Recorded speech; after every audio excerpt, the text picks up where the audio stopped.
Welcome back, everyone. Dr. Perry Bush is with us from Bluffton University today. We're getting a gauge on some of the antics going on in Washington, D.C. this week. We're talking so much about the debt ceiling, the argument going down there about whether to raise it. It's been done, I think, 75 times in years past. Yeah. Mitch McConnell has a definite view on that. I know you read about the doom and gloom that would come if you do default, which has never happened in the history of the country. Give us a sense of what would happen. Jeff, it's pretty scary. I mean, here we are 5 weeks out from Halloween, but the politicians in Washington are already, scaring us. Yeah. And economists are warning that if the government does default in its debt, it could trigger the disintegration of markets, throw the United States economy, maybe the global economy, into severe recession. We see the number of unemployed people going from 6 to 9 million.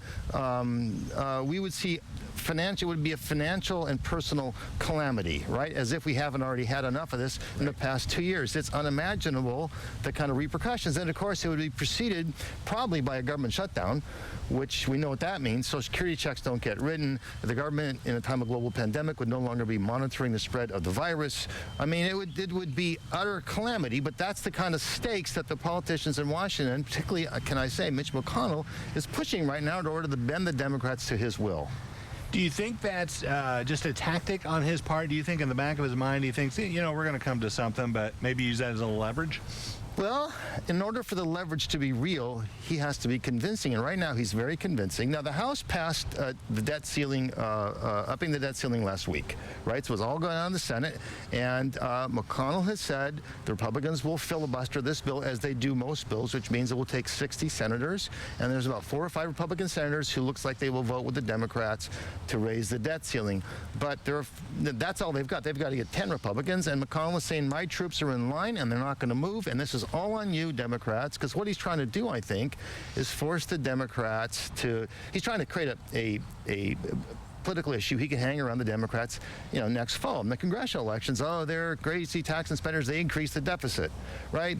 But of course the irony is that the money that this would pay for, the money the government's borrowing that would be disallowed to borrow, is not for future spending, it's for spending that we've already done. McConnell in his Senate career, I mean, like you just said, raising the debt ceiling has been a routine vote. Ronald Reagan's presidency, it was raised 18 times. McConnell, in his entire Senate career, has voted to increase the debt ceiling 32 different times.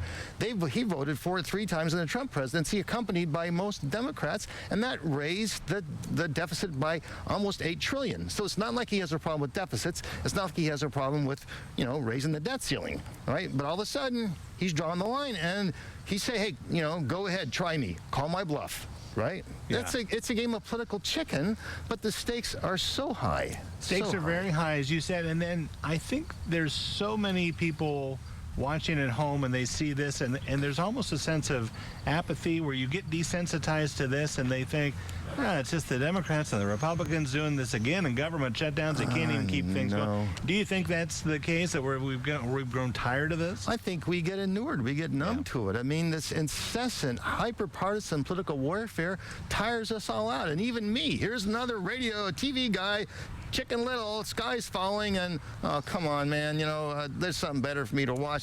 I don't know, but I worry, and I think the public is getting desensitized to this kind of stuff because Bush's Treasury Secretary called Congress people who wouldn't vote to raise the debt ceiling, called them economic terrorists.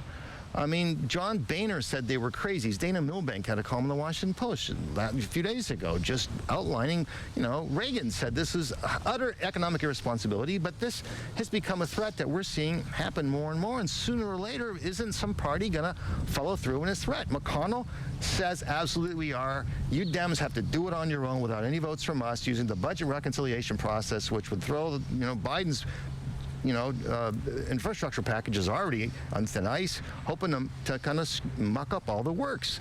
Okay, fine, it's political gamesmanship, but the stakes, Senator, aren't they really, really, really high?